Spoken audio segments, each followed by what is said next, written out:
Pasukan Hizbullah meluncurkan 38 serangan ganas ke Israel pada Minggu 13 Oktober 2024. Akibat serangan tersebut, 30 tentara dari pasukan pertahanan Israel atau IDF tewas.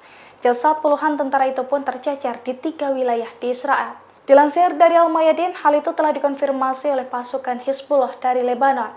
Menurut keterangannya, Hizbullah telah melakukan serangkaian operasi militer sepanjang hari pada Minggu kemarin. Hizbullah juga telah melawan pasukan pendudukan Israel dalam pertempuran jarak dekat, menyerang posisi mereka dengan roket dan senjata artileri, dan juga menghancurkan beberapa kendaraan lapis baja. Terkait hal ini, seorang koresponden di Lebanon Selatan juga mengungkapkan bahwa serangan Hizbullah mengakibatkan Zionis kalang kabut.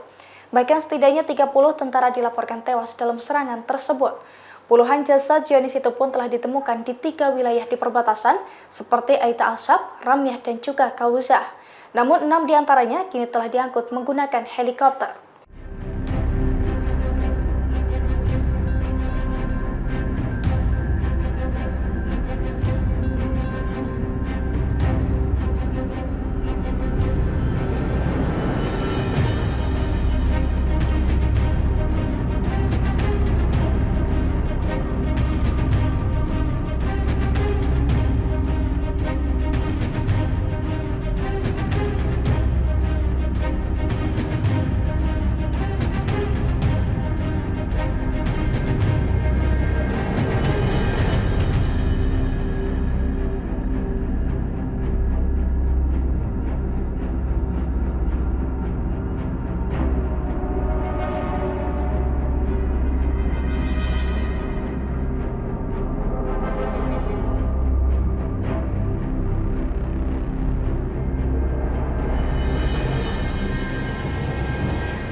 Download Tribun X sekarang, menghadirkan lokal menjadi Indonesia.